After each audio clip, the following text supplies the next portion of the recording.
ချေဦးစွာဖျားသခင်ရဲ့ကျေးဇူးတော်ကိုချီးမွမ်းပါတယ်လူငယ်စူးစမ်းခြင်းအသင်းဝတ်ပြုကိုယ်ွယ်ခြင်းအစီအစဉ်ဖြစ်တဲ့အတွက်မြန်မာလိုပဲအဓိကထားပြီးတော့မှနှုတ်ကပတ်တော်ကိုဝင်ငါဖို့ရန်အတွက်ရွေးချယ်ထားပါတယ်လို့အခုလိုဒီနိုဝင်ဘာလတတိယအပတ်ခရစ်ယာန်အိမ်တော်ရက်သက်တစ်ပတ်လမှာခုလိုမျိုးမိခင်အသင်းတော်နဲ့အတူတကွပြန်လဲပြီးတော့မှဝတ်ပြုကိုယ်ွယ်ရခြင်းနှုတ်ကပတ်တော်ဝင်ငါဖို့အတွက်အခွင့်အရေးပေးတဲ့အတွက်ဘုရားသခင်ကျေးဇူးတော်ကိုလည်းချီးမွမ်းပါတယ်ကျမတို့မိသားစုကမနေ့ညကမှကြိုင်းစိတ်ကြီးကနေကျမတို့ပြန်လာပါတယ်လို့လန်ခီမှာကြန့်ကြာခဲ့တာတွေရောရာသီဥတုကလည်းအရင်ပူပြီးတော့အစာအသောက်မားခဲ့တဲ့အပေါ်မှာပေါ့နော်ကျမမနေ့ကဆိုလမ်းမှာအထက်လန်အောက်လျှော်ဖြစ်သွားတယ်ပေါ့နော်ဆိုတော့လမ်းမှာပဲကျမစဉ်းစားတယ်ဒီနေ့နှုတ်ကပတ်တော်ဝင်ငါဖို့ဖြစ်ပါမလားဆရာကိုပဲကျမအစာထိုးပြီးတော့မှဝင်ငါခံရမလားဒါမှမဟုတ်တနေရာမှာပဲနေခဲ့ပြီးတော့မှအနားယူရမလားဆရာကတော့သူကတော့လိုအပ်လို့ရှိရင်လည်းနီးစက်တဲ့စိတ်ယုံစိတ်ကံပြဖို့အထိပေါ့နော်သူစဉ်းစားခဲ့ရတွေရှိပါတယ်ဒါမဲ့မနေ့ညမှာကောင်းမွန်နဲ့ရန်ကုန်ကိုပြန်လဲပြီးတော့မှရောက်ရှိဖို့အတွက်ပို့ဆောင်ပေးတဲ့ဘုရားသခင်ကျေးဇူးတော်ကိုချီးမွမ်းတယ်အခုလိုမျိုးလဲနှုတ်ကပတ်တော်ဝင်ငါဖို့အခွင့်အရေးရတဲ့အတွက်အရန်ကိုလည်းဝမ်းသာပါတယ်လို့ဒီလိုမျိုးနှုတ်ကပတ်တော်ဝင်ငါဖို့ဖိတ်ကြားပေးတဲ့သမီးနော်ကညောဆေးကိုလည်းကျေးဇူးတင်တယ်မနေ့ညမှာကျမတို့လမ်းမှာပဲရှိသေးတယ်ဒါမဲ့ဒီသမီးမလေးတင်ရနေပြီးတော့မှကျမတို့ဖုန်းဆက်ပြီးတော့မေးရပါတော့ဒီနေ့ဝပြုတ်ကိုယ်ွယ်ချင်းအစီအစဉ်အတွက်ဆရာမရောက်လာဖို့တေချာရက်လားဆိုပြီးတော့မှသူကအစီအစဉ်အတွက်စိုးရိမ်ပြီးတော့မှတည်င်းမေးအတွက်လည်းသမီးမလေးတင်ကိုလည်းအထူးပဲကျေးဇူးတင်ပါတယ်လို့ကျမအရင်ကအခုလိုမျိုးခရစ်ယာန်အိမ်တော်ဝပြုတ်ကိုယ်ွယ်ချင်းခရစ်ယာန်အိမ်တော်ရက်သက်တစ်ပတ်ဒီလိုမျိုးဝပြုတ်ကိုယ်ွယ်ချင်းအစီအစဉ်မှာတရားဒေသနာဝင်ငါရမယ်ဆိုရင်ကျမအရင်ကဆိုနှုတ်ကပတ်တော်ကိုပဲအသာပေးပြီးတော့မှအဓိကပြောခဲ့တာများခဲ့ပါတယ်ဒါမဲ့ကျမအခုနောက်ပိုင်းဆိုရင်ကိုယ်တိုင်လည်းအိမ်တော်တဲ့ဘဝဖြစ်လာတယ်မိခင်တယောက်ဖြစ်လာခဲ့တဲ့နောက်ပိုင်းမှာတော့ကျမကိုယ့်ရဲ့ခရစ်ယာန်အိမ်တော်ချက်တန်းခဲ့တဲ့အတွေ့အကြုံတွေနဲ့အတူနှုတ်ကပတ်တော်တမန်တရားမှာဖော်ပြထားတဲ့ဘုရားသခင်ရဲ့ဤဥပဒေသားတွေကိုရောပြီးတော့မှအချိုးညင်ညီပေါ့နော်ပို့ပြီးတော့မှဟောပြောတက်လာတယ်အဲ့အတွက်ကြောင့်မလို့ဒီနေ့မှာလည်းကျမရဲ့အတွေ့အကြုံနဲ့အတူနှုတ်ကပတ်တော်ကိုအတူတကွဝင်ငါဖို့ရန်အတွက်ခွန်အားပေးဖို့ရန်အတွက်ပြင်ဆင်ထားပါတယ်လို့ကျမနဲ့ဆရာလပေါ်ပါပေါ့နော်ကျမတို့ခရစ်ယာန်အိမ်တော်တစ်ခုကိုစတင်တည်ထောင်ခဲ့တဲ့အချိန်ကနေစပြီးတော့မှအခုသမီးလေးပေါ့တစ်နှစ်နဲ့တစ်လအရွယ်အထိကျမတို့ရဲ့ခရစ်ယာန်အိမ်တော်မိသားစုဒီနှစ်နှစ်တာထက်သန်မှုဒီအတွင်းမှာတက်တန်အဖြစ်တော့အရင်ကြီးမကြသေးဘူးပေါ့နော်ဒါမဲ့လည်းကျမတို့အတွက်တက်သေးခံမယ်ဆိုရင်တက်သေးခံစရာတွေများစွာရှိတယ်တကယ်ပဲဘုရားသခင်နဲ့အစာပြုခဲ့တဲ့အပေါ်မှာဘုရားသခင်အတူပါရှိခဲ့ခြင်းတွေဘုရားသခင်ကွယ်ကာခြင်းတွေဘုရားသခင်မာစခဲ့ခြင်းတွေဘုရားသခင်ထောက်ပံ့ခဲ့ခြင်းတွေဘုရားသခင်ရဲ့ကောင်းမြတ်ခြင်းတွေကိုအများကြီးကျမတို့ခံစားရတယ်ကျမတို့အမြဲတမ်းပြောရပါတော့ဆရာနဲ့ကျမတို့နှစ်တိုင်းတော့ဆရာမွေးနေ့ကျမမွေးနေ့သမီးလေးမွေးနေ့လှုပ်ဖြစ်ချင်မှလှုပ်ဖြစ်မယ်ပေါ့နော်ဒါပေမဲ့တစ်နှစ်ရဲ့ဒီနှစ်အဆုံးကျမတို့ရဲ့နှစ်ပတ်လည်ဒီ wedding anniversary မှာတော့ကျမတို့တစ်နှစ်တာလုံးပို့ဆောင်ခဲ့တဲ့ဘုရားသခင်ကျေးဇူးတော်ကိုကျမတို့ချီးမွမ်းဖို့တစ်နှစ်တစ်ခေါက်ဒီလိုမျိုးကျေးဇူးတော်ချီးမွမ်းခြင်းကိုလုပ်ဖို့ကျမတို့အမြဲတမ်းကြိုးစားတယ်မနစ်ကလည်းလှုပ်ဖြစ်ခဲ့တယ်ဒီနှစ်လည်းလှုပ်ဖို့တော့ရည်ရွယ်အဲ့လိုမျိုးလှုပ်ဖြစ်တဲ့အပေါ်မှာလည်းကျမတို့အမြဲတမ်းတက်သေးခံဖို့ကျမတို့အခွင့်အရေးယူတယ်ပေါ့နော်ဆိုတက်သေးခံတဲ့အခါမှာလည်းဘုရားသခင်ကောင်းမြတ်ခြင်းကိုတစ်နှစ်ပြီးတစ်နှစ်မတူညီတဲ့ပုံစံနဲ့ဘုရားသခင်ပို့ဆောင်လမ်းပြပြီးတော့မှမဆာခဲ့ရဲဆိုတဲ့အရာကိုကျမတို့ခံစားရပါတယ်လို့အဲ့အတွက်ဘုရားသခင်ကျေးဇူးတော်ကိုချီးမွမ်းပါတယ်ကျမတို့အခုလိုမျိုးနှစ်ထူးနှစ်မြတ်လို့ပြောရမှာပေါ့နော်နိုဝင်ဘာလတတိယအပတ်ဒီလိုမျိုးခရစ်ယာန်အိမ်တော်ရက်သက်တစ်ပတ်တွေရောက်လာတဲ့အခါမှာဒီလိုမျိုးလတွေနဲ့နော်နှစ်ထူးနှစ်မြတ်အပတ်တွေနဲ့ကြုံရတဲ့အခါတိုင်းမှာခရစ်ယာန်သွန်သင်မှုတမန်တရားတွေဒီခရစ်ယာန်ထုံတန်းစင်လာတွေကျမတို့မြန်မာပြည် MBC KBC ခရစ်ယာန်တမိုင်းဘာဂညောဘလက်တီခွေးရှာကနေပြီးတော့မှနော်နှစ်ထူးနှစ်မြတ်တွေဂေါ်အမူနီဒါအုပ်ဖို့အမူနီထို့တူဖူတာဖြူအမူနီနော်ဂုံပြူထိုက်တဲ့ပုံကိုယ်တွေနော်စတဲ့ကျမတို့အောက်မေ့စရာဆင်ကျင်စရာဂုံပြုစရာအတိမပြုစရာစတဲ့ဒီလိုမျိုးကျင်းပမှုတွေရက်သက်တစ်ပတ်လတွေလောက်တဲ့အခါတိုင်းမှာပေါ့နော်ကျမတို့တစ်နှစ်တာလုံးရဲ့ calendar ကိုပြန်ကြည့်တဲ့အခါမှာကျမထင်တယ်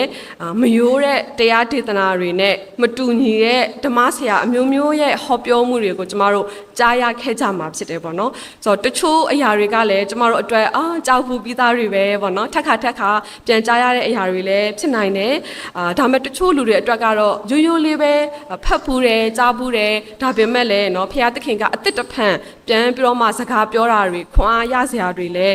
ရှိမှာဖြစ်ပါတယ်လို့เนาะတချို့အတွက်တော့အရန်ကိုရိုးအီတဲ့เนาะအပတ်တွေเนาะမကြခင်လဲခရစ်စမတ်ကာလเนาะဒီခရစ်စမတ်ရဲ့သတင်းစကားတွေเนาะဒီတရားဟောချက်တွေလည်းကြားရမှာဖြစ်တယ်ဒီလိုမျိုးလည်းဖြစ်နိုင်ပါတယ်เนาะဒါမဲ့ဘလို့ပဲဖြစ်ဖြစ်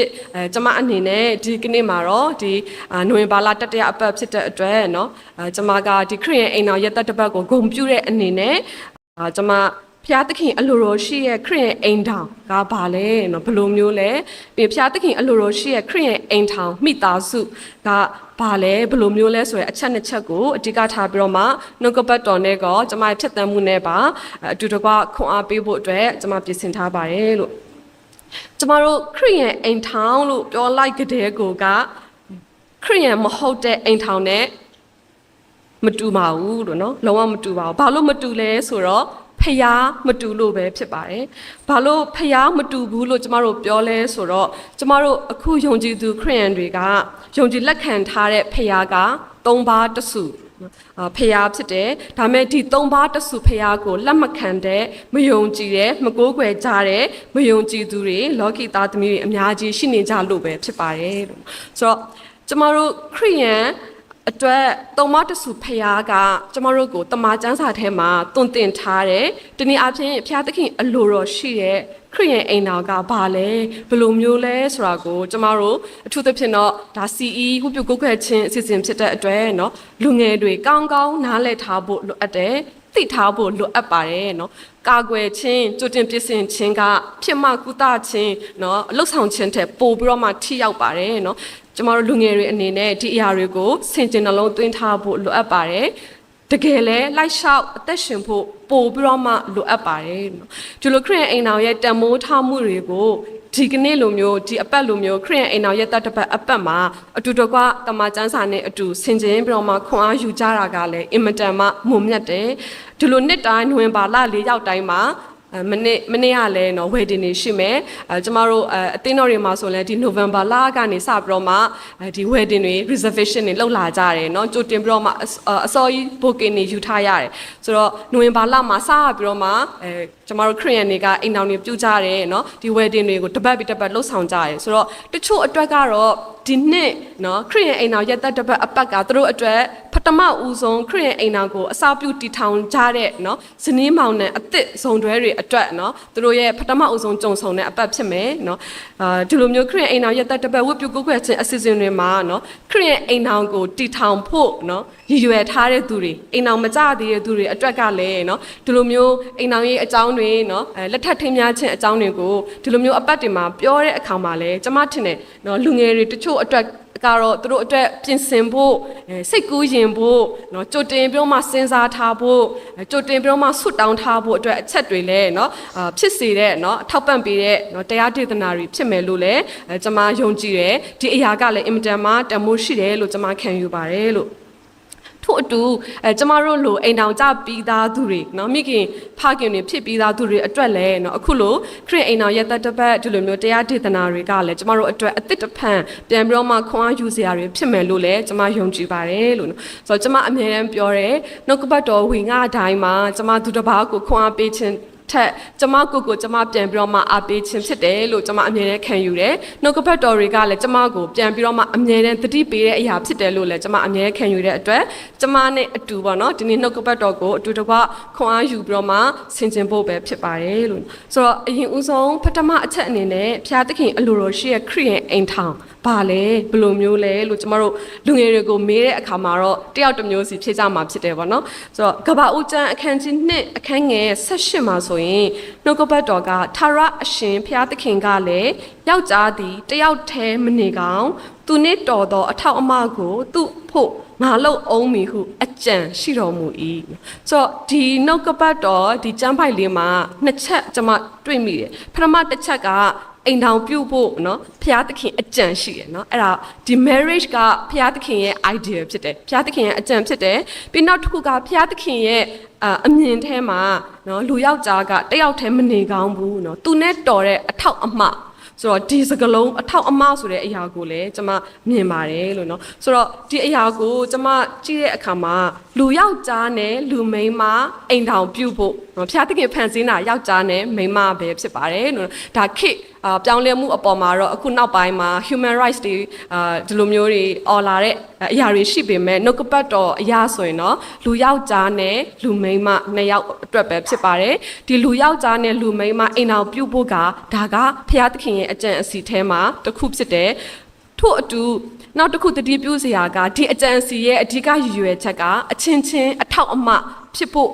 တွေ့ရတယ်ပေါ့နော်ဒီကဘာဦးနှစ်ဆက်ရှင်မှာသူနဲ့တော်သောအထောက်အမဆိုတဲ့စကားလုံးရဲ့အခန်းကြီးနဲ့အခန်းငယ်20မှာလည်းပဲလူနဲ့တော်သောအထောက်အမဆိုတဲ့နော် repeated words ထပ်ခါ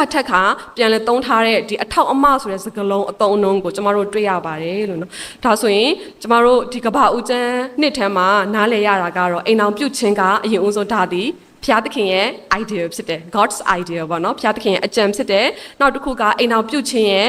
ရည်ရွယ်ချက်ကအချင်းချင်းအထောက်အမဖြစ်ဖို့ဖြစ်ပါတယ်နော်ထို့အတူကပ္ပဦးကျမ်းနှစ်24မှာထို့အကြောင်းကြောင့်ယောက်ျားသည်ကိုမိန်းမကိုကိုမိဘကိုစွန့်၍ကိုခင်မွန်းနိုင်မိဝဲသဖြင့်ထိုသူတို့သည်တသားတကိုယ်တည်းဖြစ်ရလိမ့်မည်ဆိုတော့အဲ့မှာကျွန်မ3ချက်တွေ့ရတယ်ပထမတစ်ချက်ကနော်စွန့်၍ဆိုတဲ့အရာ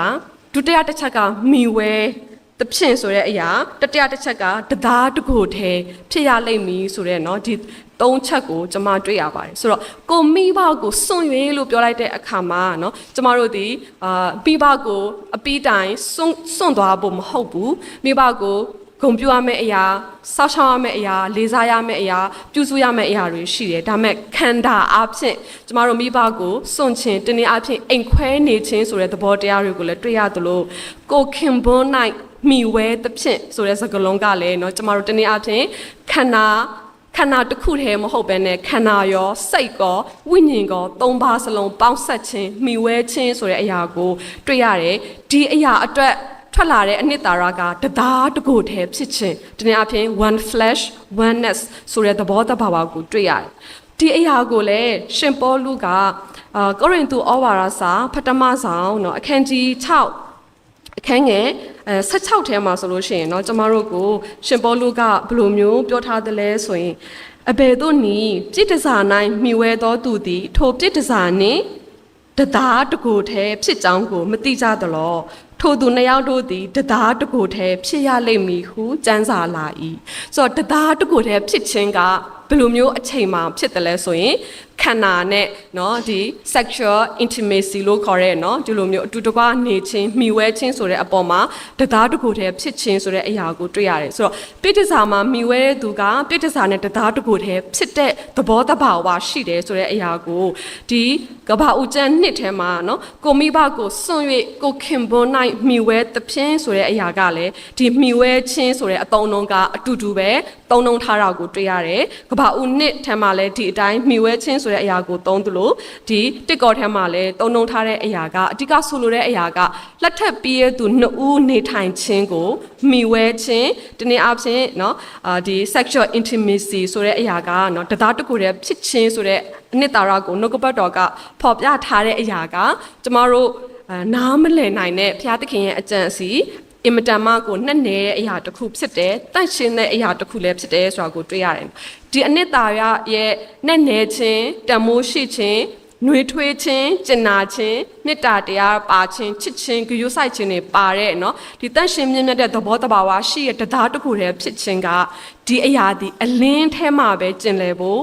လူရှိဖျားရှိမှာလက်ထပ်ပြီးသူတွေအဖို့ပဲဖျားသခင်ခွင့်ပြုထားတဲ့အရာဖြစ်တယ်ဆိုတာကိုလည်းဒီနှုတ်ကပတ်တော်ထဲကဖော်ပြထားပါတယ်လို့နော်ဆိုတော့ကျမတို့လူငယ်တွေအဓိကတမိုးထားလိုက်ရှောက်မယ်ဆိုရင်တော့ဒီအရာကခရစ်ယာန်အိမ်တော်ရဲ့အနှစ်သာရတစ်ခုဖြစ်လာမယ့်အရာဖြစ်တယ်ခရစ်ယာန်အိမ်တော်တမိုးထားမှုတစ်ခုဖြစ်လာမယ့်အရာဖြစ်တယ်ခရစ်ယာန်အိမ်တော်ရဲ့တာယာမှုနှွေးထွေးမှုဖြစ်လာမယ့်အရာတစ်ခုဖြစ်တယ်ဒီအတွက်လည်းဖျားသခင်ထံမှလာတဲ့ကောင်းကြီးမင်္ဂလာကဒီအိမ်တော်အတွက်အလိုလိုစီစဉ်စရာတွေရှိရဲဆိုတာကိုလည်းတွေ့ရပါတယ်ဆိုတော့ခရစ်ယာန်အိမ်တော်နဲ့ပတ်သက်တဲ့နောက်200မှာတစ်ခုကိုကျမတို့ရှင်မသက်အခန်းကြီး19အခန်းငယ်4ကနေ6မှာကျမတို့တွေ့ရပါတယ်လို့เนาะဆိုတော့ဒီကျမ်းပိုက်လေးကိုလည်းကျမဖတ်ပြလိုပါတယ်မသက်အခန်းကြီး19အခန်းငယ် 4မှ6ဖြစ်ပါတယ်ကိုရောကအဆောက်အဦ၌ဖန်ဆင်းတော်မူသောသူသည်ယောက်ျားနှင့်မိန်းမ2ယောက်ထဲကိုဖန်ဆင်းတော်မူ၏ထိုအကြောင်းကြောင့်ယောက်ျားသည်ကိုမိဘကိုစွန့်၍ကိုခင်မွန်း၌မိဝဲသဖြင့်ထိုသူ2ယောက်တို့သည်တသားတကိုယ်ထဲဖြစ်ရလိမ့်မည်ဟုကျမ်းဆိုသည်ကိုသင်တို့မဖတ်ဘူးသလောထိုကြောင့်လင်မယားတို့သည်2ဦးမဟုတ်2ဦးထဲဖြစ်၏ဖျားသခင်ဖတ်ဆက်၍ထံပိုးတင်တော်မူသောအရာကိုလူမခွဲမခွာစေနှင့်ဟုမိန့်တော်မူ၏ဆိုတော့ဒီနေရာမှာအခန်းငယ်6ရဲ့အဆုံးမှာဖျားသခင်ဖတ်ဆက်၍ထံပိုးတင်တော်မူသောအရာကိုလူမခွဲမခွာစေနှင့်ဆိုတဲ့ဖျားသခင်ရဲ့တမန်တရားနေရာမှာကိုတွေ့ရပါတယ်เนาะဆိုတော့ဒီကျမ်းပိုက်တွေကိုလေ့လာတဲ့အခါမှာတော့အများကြီးကြံကိုကြံကားတွေနဲ့ကျမတို့ဖြစ်ရှင်းစရာတွေများစွာရှိတယ်။ဒါပေမဲ့ဒီနေရာမှာအဓိကကနဦးကလေးကဘုရားသခင်ဖန်ဆင်းတော်မူသောရည်ရွယ်ချက်ကလူမိန်းမနဲ့လူယောက်ျား2ယောက်ထဲတသားတစ်ကိုယ်ထဲဖြစ်ဖို့ဖြစ်တယ်။ပြီးလို့ရှိရင်ဘုရားသခင်ထံပိုးတင်ပြီးတော့မှဖတ်ဆက်တဲ့အရာကိုလူမခွဲခွာဖို့เนาะဒီအရာကိုနှုတ်ကပတ်တော်ကကျမတို့တွေ့ရတယ်။ဆိုတော့ဒီအချက်ကလည်းเนาะကျမတို့လူငယ်တွေเนาะအဓိကတတိထားပြီးတော့မှဆင်ခြင်ရမယ့်အရာတွေဖြစ်ပါတယ်လူငယ်တွေနားဟောက်နေလားတော့မသိပါဘူးเนาะဒါပေမဲ့တော့ကျမတို့လူငယ်တွေကိုအဓိကခွန်အားပေးဖို့အတွက်ကျမပြောပြင်ဆင်ထားတာဖြစ်ပါတယ်เนาะဆိုတော့ဒီအရာကနဲ့နေတဲ့တမန်တရားလည်းဖြစ်တယ်ဆိုတော့ဒီအချက်မှာနှစ်ချက်เนาะတွေ့ရတယ်ပထမတစ်ချက်ကဖျားသခင်ဖတ်ဆက်၍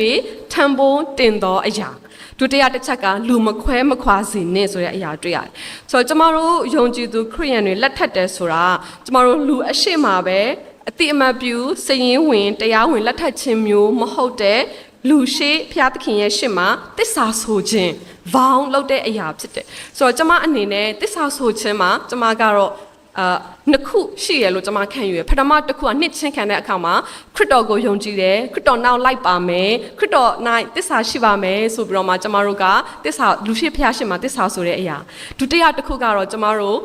အိမ်အောင်ပြုတ်ခြင်းလက်ထပ်ထင်းများခြင်းမှာဒီလူနဲ့ကျွန်မတို့တည်တည်တိုင်အောင်เนาะကျမတို့ဒီတစ္ဆာရှိမယ်ပကတော်တော့ဒူဒါတိထုဖဘွားတဆူဆိုတဲ့เนาะဒီအရာကိုဘောင်းလုပ်ခြင်းเนาะတစ္ဆာဆိုခြင်းဆိုတဲ့အရာဖြစ်တဲ့အတွက်ကျမတို့ခရိယန်မှာတစ္ဆာဆိုခြင်းနှစ်မျိုးရှိတယ်ဆိုတာကိုကျမအနေနဲ့ဒီလိုမျိုးခံယူရဆိုတော့wedding တစ်ခုလုပ်တော့မယ်ဆိုရင်အခုလဲเนาะ wedding တွေမြင်ရတယ်အခုနောက်ပိုင်းမှာလဲ wedding တွေကအမျိုးမျိုးပုံသဏ္ဍာန်တွေပြောင်းလာကြတယ်ဒါပေမဲ့ခရိယန် wedding တစ်ခုရဲ့အနှစ်သာရကဘယ်မှာလဲလို့မေးလာလို့ရှင်တော့ကျမတို့ဒီမှာရှိရဲ့เนาะ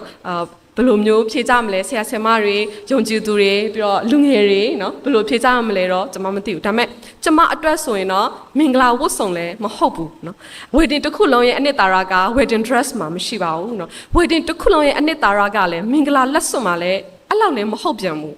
ပန်အလားဆင်ခြင်းတွေအပေါ်မှာလည်းမဟုတ်ပါဘူးအခန့်ကျွေးမွေးခြင်းတွေအစားအသောက်အပေါ်မှာလည်းမဟုတ်ပါဘူးဒါဒုတိယအစီအစဉ်ပဲဖြစ်ပါတယ်တကယ်ခရိယန် wedding တစ်ခုရဲ့အဓိကအနှစ်သာရက wedding vow မှာရှိပါတယ်ဒီတစ္ဆာဆိုခြင်းမှာရှိပါတယ်နော်ဆိုတော့ကျွန်မဆိုရင်နော်ပေါ်ခွာလယဟိနေအဆူလယေဆုထွက်တကဤယကဲအောကွီအောယကတိုဆမဆအောမူမရေဖော်မရေဒူဒါတိထုဖဘွားတဆူနေလောယအောလောဆိုတဲ့အရာကနော်ဒါဒီကျိန်ဆိုခြင်းဖြစ်တယ်လူအရှိမပဲကျွန်တော်တို့ကျိန်ဆိုတာမဟုတ်ပဲねဖျားသခင်ရဲ့အရှိမကျွန်တော်တို့ဆရာတွေရဲ့အရှိမကျွန်တော်တို့ဒီအတိအမှတ်ပြုပြီးတော့မှတက်သေးတွေအနေနဲ့ကျိန်ဆိုခြင်းဖြစ်တယ်ဆိုတော့ဒီကျိန်ဆိုခြင်းမှာပရိသတ်ကတက်သေးပဲဖြစ်ပါတယ်နော်ဒါခရိယန်အိမ်အောင်ရဲ့အဓိကအနှစ်သာရပဲဖြစ်တယ်ဆိုတော့ယကတော်တော့ဒူဒါတိထုဖဘွားတဆူလို့တစ္ဆာဆိုခြင်းကနော်ဘုရားသခင်ဖတ်ဆက်ပြီးတော့မှထံဖို့တင်တော်မူသောအရာကိုဖော်ဆောင်တဲ့အရာဖြစ်တဲ့အတွက်နော်ကျွန်မအတွက် wedding ဆိုတဲ့အရာကလည်းဒါ worship service တစ်ခုလိုပဲကျွန်မခံယူတယ်ကျွန်တော်တို့အခုလိုမျိုးအသင်းတော်ထဲမှာကျွန်တော်တို့အတူတကွစုယုံပြီးတော့မှဘုရားသခင်ကိုဝတ်ပြုကိုးကွယ်ကြသလိုပဲ wedding vow လုပ်ခြင်းကလည်းဘုရားသခင်ရဲ့အရှိမယုံကြည်သူခရိယန်မိသားစုနဲ့အတူတကွလှုပ်ဆောင်သောအရာဖြစ်လို့เนาะကျမအဲ့လိုမျိုးနားလည်လို့เนาะကျမ wedding ကိုတက်ဖူးတဲ့သူတွေရှိမယ်ကျမ wedding တုန်းကတော့ wedding က2နာရီလောက်ကြာသွားပါတယ်เนาะကျမအစားအသောက်နဲ့เนาะဖြောပြရေးကိစ္စတွေကိုကျမကဒုတိယအစီအစဉ်မှာပဲ optional ထားလိုက်ပြီးတော့မှတကယ် wedding ceremony ကို worship service လိုမျိုးကုပြုကိုးကွယ်ခြင်း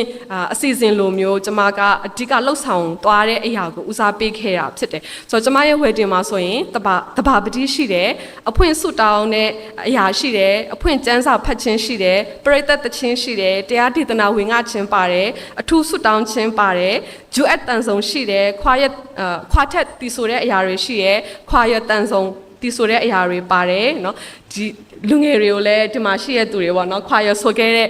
လူငယ်တွေကိုလည်းအရန်ကိုကျေးဇူးတင်တယ်လို့လည်းထပ်ပြောချင်တယ်ထို့အတူနောက်ဆုံးအဆုံးသတ်ဆုတောင်းကောင်းချီးပေးခြင်းတွေလည်းပါတယ်ဒါပေမဲ့အဲ့ဒီထဲမှာအဓိကအရာကတော့ wedding vow ပဲဖြစ်ပါတယ်ဆိုအဲ့ဒီ wedding vow ကိုလည်းเนาะအချိန်ယူပြီးတော့မှလည်းလေးနက်နက်စဉ်းစားပြီးတော့မှကိုယ့်ရဲ့ own version ပေါ့ဆရာတော်တွေကိုခွင့်ပြုပြီးတော့မှကိုယ့်ရဲ့ကိုယ်ပိုင်စကားလုံးနဲ့နှလုံးသားထဲကထွက်လာတဲ့စကားလုံးနဲ့เนาะကိုယ့်ရဲ့ကိုယ်ပိုင်version နဲ့ပဲလေးနက်နက်ကျိန်ဆိုခဲ့ရဲဆိုတာကိုကျွန်မပြန်လဲပြီးတော့မှဝင်ငါလိုတယ်ဆိုတော့လူရှိဖျားရှိမှာကျိန်ဆိုတဲ့เนาะဓမ္မမင်္ဂလာဆောင်ပွဲဖြစ်တဲ့အတွက်เนาะဒီအနှစ်သာရကိုပြည်ပြင်းစေမဲ့အရာကတော့ဘာပဲလဲဆိုတော့လူမခွဲခွာစေနှင့်ဆိုတဲ့အရာပဲဖြစ်ပါတယ်ဆိုတော့ကျမတို့လူများရဲ့ wedding ကိုတက်တဲ့အခါပဲဖြစ်ဖြစ်လက်မှတ်ထိုးတဲ့အခါပဲဖြစ်ဖြစ်အရန်လှုပ်တဲ့အခါပဲဖြစ်ဖြစ်ကျမတို့အရန်ပျော်တယ်အနှစ်သာရရှိရလို့ကျမတို့ထင်တယ်ဒါမဲ့အဲ့ဒီအရာထက်ပိုပြီးတော့မှအနှစ်သာရရှိတာကဒီလူနှစ်ဦးရဲ့ wedding anniversary 25နှစ်မြောက်เนาะ wedding anniversary အနည်း50 wedding anniversary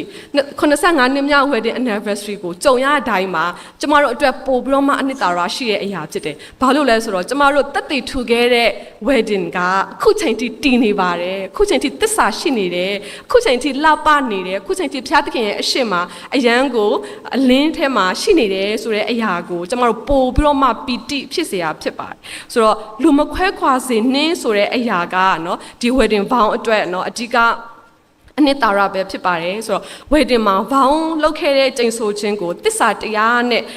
တည်ခြင်းမတပါမခွဲခွာဖို့ဆက်ထိန်ထားရမှာကเนาะကျမတို့မင်္ဂလာဆောင်ပွဲတစ်ခုကိုဖြစ်မြောက်ဖို့เนาะအချိန်ယူပြင်ဆင်ရခြင်းကျင့်ပဖို့ထက်တာ၍ပို၍အင်မတန်ခက်ခဲတဲ့အရာဖြစ်ပါတယ် wedding တစ်ခုကိုလုပ်ဖို့အရန်ကိုပြင်ဆင်ရတယ်အချိန်ပေးရတယ်ငွေကုန်ကြေးကြကုန်တယ်စိတ်ပင်ပန်းရတယ်လို့ပြောရင်တောင်မှကျမတို့တ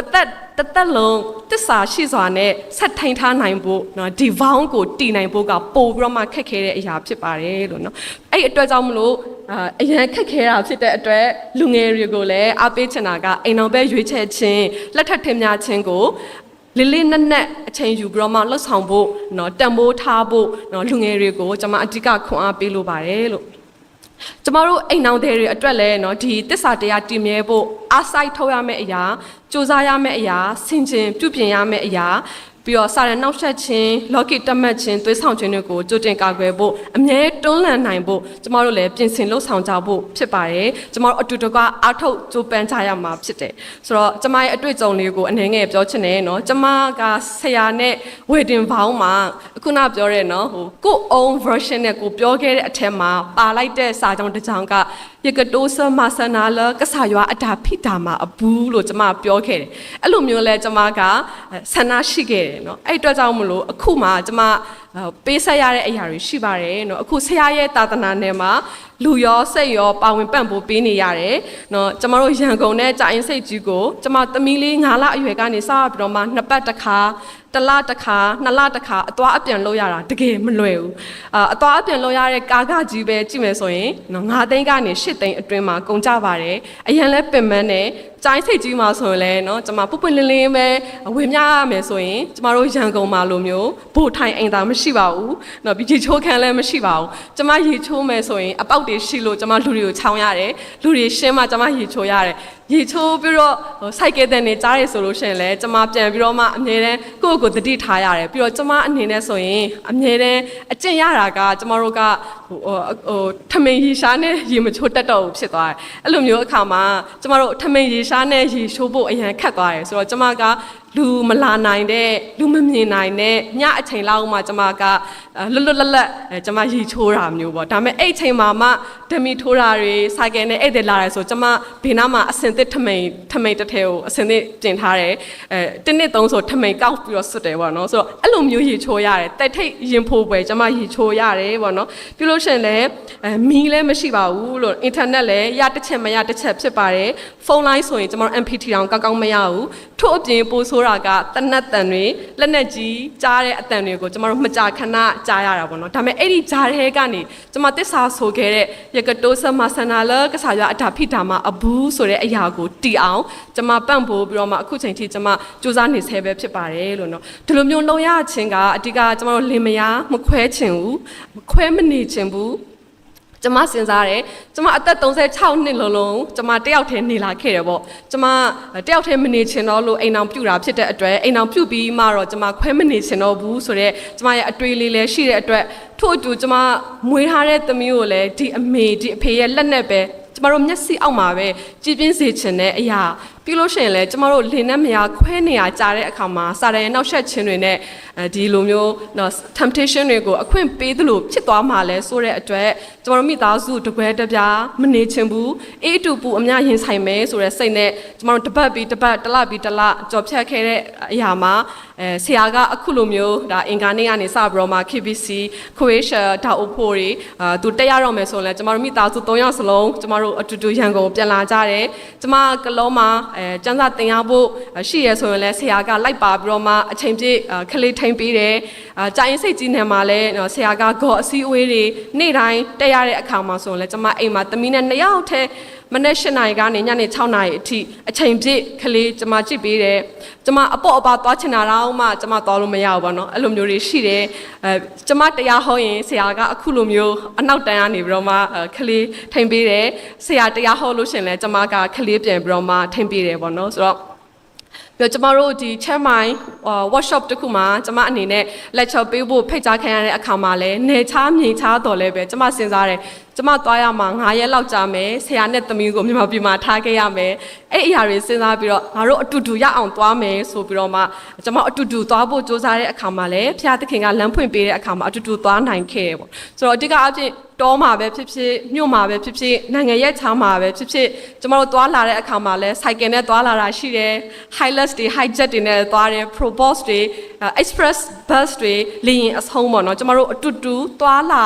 တောင်ဝန်နဲ့လောက်ကင်ပြီးတော့မှရှင်တန်ရချင်းကခလေးငယ်နဲ့လူခွဲလည်းမရှိပဲနဲ့ကျွန်တော်2ယောက်တည်းစောင့်မွေးကြတဲ့ကအခုချိန်ထိ2ယောက်တည်းပဲဒီသမီးကိုနေ့တိုင်းကြည့်နေတဲ့အရာကတကယ်တမ်းတော့ခက်ခဲပါတယ်လို့ဒါမဲ့ဒီအိမ်ထောင်မိသားစုဆိုတဲ့အနှစ်သာရကိုကျွန်တော်အတူတူစ조사ပြီးတော့မှအကောင့်ထဲပေါ်တဲ့အခါမှာဖះအတူပါရှိခြင်းကိုကျွန်မအထူးခံစားရတယ်လိုအပ်တဲ့အခါတိုင်းမှာဘယ်ကမှမသိတဲ့เนาะဒီလင်းစရိတ်တွေเนาะကားခတွေလိုအပ်တာထက်ကောင်းမွန်တဲ့เนาะနေထိုင်မှုစားတောက်မှုတွေ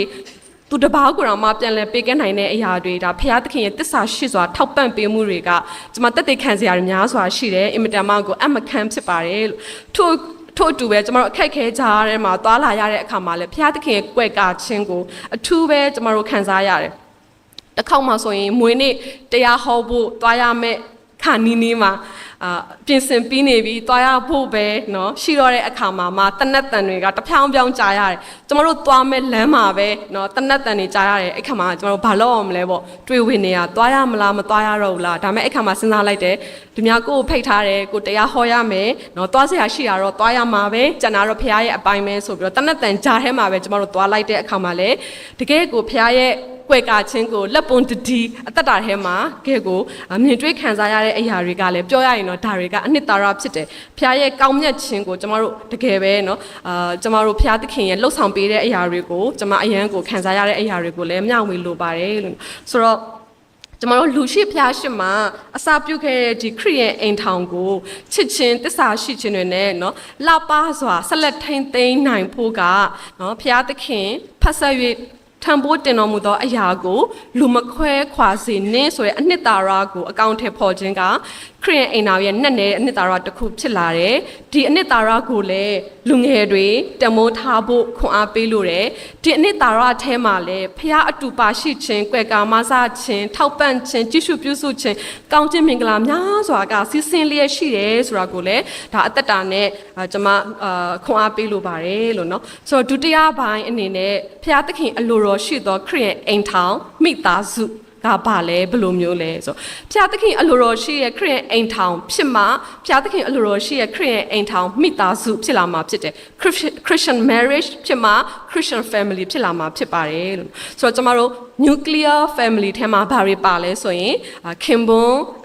ဇနီးသားသမီးเนาะမိဘပါပါတယ်လို့เนาะဆိုတော့မဿဲ20:39ကနေ39ထဲမှာဖော်ပြထားတယ်ကိုနဲ့ဆက်ဆိုင်တဲ့သူကိုနဲ့အမျှချစ်လို့ရေးထားတဲ့အထက်မှာကျမတို့ ਨੇ အနီးဆက်ဆုံးအဆက်ဆိုင်ဆုံးသူကမိသားစုဝင်တွေပဲဖြစ်တယ်ဆိုတော့ဖျားသခင်ကိုချစ်ခြင်းနဲ့မိသားစုဝင်တွေကိုချစ်ခြင်းဆိုတဲ့အရာကလည်းဒါကျမတို့အသက်တာထဲမှာအဓိက mission ဖြစ်ပါတယ်နော်ဆိုတော့ကျမတို့မိသားစုဝင်အချင်းချင်းချစ်ယုံနဲ့ပြီးပြီလားဆိုတော့လည်းမပြီးသေးပါဘူးဒီချစ်ခြင်းကိုကျမတို့ကတက်သေးထူဖို့ကျမတို့လှုပ်ဆောင်ခြင်းတွေတာဝန်ဝတ္တရားတွေအသီးသီးရှိတယ်ဇနီးတာဝန်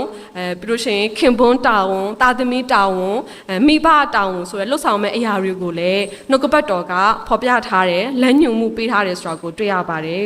ဆိုတော့ယုံကြည်သူဇနီးမယားခင်ပွန်းတွေအတွက်အဓိကတော့အဖက်အခန်းကြီး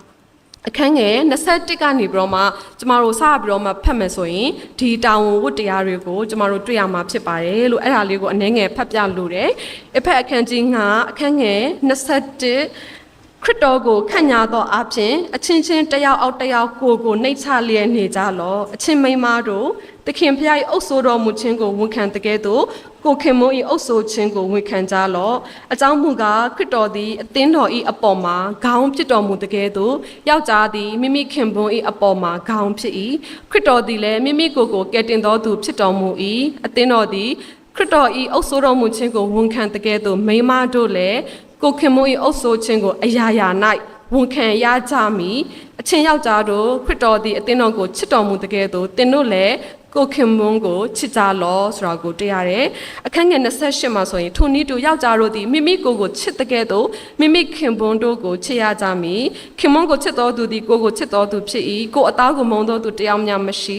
ခရစ်တော်သည်အသင်းတော်ကိုကျွေးမွေးပြုစုတော်မူတဲ့ကဲ့သို့ခတ်သိမ်းတော်သူတို့သည်မိမိအသားကိုကျွေးမွေးပြုစုတတ်ကြ၏ထို့အတူအခန်းငယ်31မှာဆိုရင်ထိုအကြောင်းကြောင့်ယောက်ျားသည်ကိုမိဘကိုဆိုရင်ကိုခင်မွန်း၌မိဝဲသူဖြင့်ထိုသူနှစ်ယောက်တို့သည်တရားတစ်ခုတည်းဖြစ်ရလိမ့်မည်ဤအရာသည်အလွန်နဲ့နဲသောအရာဖြစ်ပေ၏ထိုသောငါဆိုသောခရစ်တော်နှင့်အသင်းတော်ကိုရည်မှန်း၍ဆိုသည်တို့ရတွင်သင်တို့သည်အသီးသီးကိုချစ်တဲ့ကဲ့သို့ကိုခင်ပွန်းကိုချစ်ကြလောမိမသည်လည်းကိုခင်ပွန်းကိုယိုသေးခြင်းရှိစေလောဆိုတော့ဒီနေရာမှာတွေကိုကျွန်မအကျဉ်းချုပ်ပြန်ကြည့်မယ်ဆိုရင်အမျိုးသမီးတွေအတွက်ခင်ပွန်းရဲ့အုပ်ဆိုးခြင်းကိုဝန်ခံဖို့ခင်ပွန်းကိုယိုသေးဖို့အမျိုးသားတွေအတွက်ကလည်းမိမိကိုချစ်တယ်လို့မျိုးအမျိုးသမီးကိုယ့်ရဲ့ဇနီးမယားကိုချစ်ဖို့နော်ပြုလို့ရှင်သူတို့ကိုကျွေးမွေးပြုစုဖို့เนาะဆိုတဲ့အရာတွေကိုကျွန်မတွေ့ရပါတယ်ထို့အတူယုံကြည်သူသားသမီးတွေအတွက်เนาะဖျားသခင်ကအေဖက်6တက်ကနေ3မှာဆိုရင်သားသမီးတို့သခင်ဖျားရဲ့အလိုတော်နဲ့အညီမိဘစကားကိုနားထောင်ကြလောမိဘစကားကိုနားထောင်ခြင်းအမှုသည်တရားသောအမှုဖြစ်၏မိဘကိုယိုသေးစွာပြုလောဤပညတ်တော်ကတင်သည်ပြုတော်၌ကောင်းစား၍အသက်တာရှင်မိအကြောင်းဟု၍ဂတိတော်နှင့်ဆိုင်သောပထမပညတ်ဖြစ်၏ဆိုတော့လူငယ်တွေအတွက်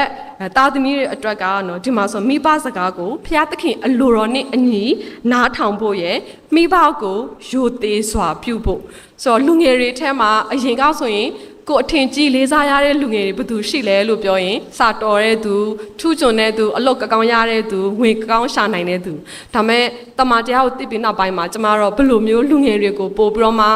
ကျမကအထင်ကြီးလေးစားလဲဆိုရင်မိဘစကားကိုနားထောင်တဲ့သူမိဘကိုယိုသေးစွာပြုတဲ့သူကိုကျမလေးစားပါတယ်လို့နော်နှုတ်ကပတ်တော်နဲ့ညီတဲ့အရာဖြစ်တယ်ဒီအတွက်ကောင်းကျိုးချမ်းသာကတော့နော်အသက်တာရှည်မယ်နော်ကောင်းစားမယ်ဆိုတဲ့အရာပဲဖြစ်ပါတယ်ထို့အတူယုံကြည်သူမိဘတွေအတွက်ကတော့အဖက်6:4မှာဆိုရင်အဖတို့ကိုသားသမီးကိုစိတ်ဆိုးစေခြင်းကမပြုကြနဲ့သခင်ဖျားရဲ့အလိုတော်နဲ့ညီသောဆုံးမသွန်သင်ခြင်းကိုပြုလျက်ကျွေးမွေးကြလောဆိုမိဘတွေအနေနဲ့လည်းနှစ်ချက်တွေ့ရတယ်သားသမီးကိုကျွေးမွေးယုံနဲ့လုံလောက်တယ်လို့ထင်တဲ့မိဘတွေရှိသလိုသားသမီးကိုကျွေးမွေးယုံတာမကဖျားသခင်နဲ့အလိုတော်နဲ့ညီတဲ့ဆုံးမသွန်သင်ခြင်းကိုပြုဖို့လိုအပ်တယ်ဆိုတဲ့အရာကိုဆင်ခြင်တဲ့ဒီနှစ်ချက်ကတော့နှုတ်ကပတ်တော်နဲ့ညီတဲ့အရာဖြစ်ပါတယ်ဆိုတော့ကျမတို့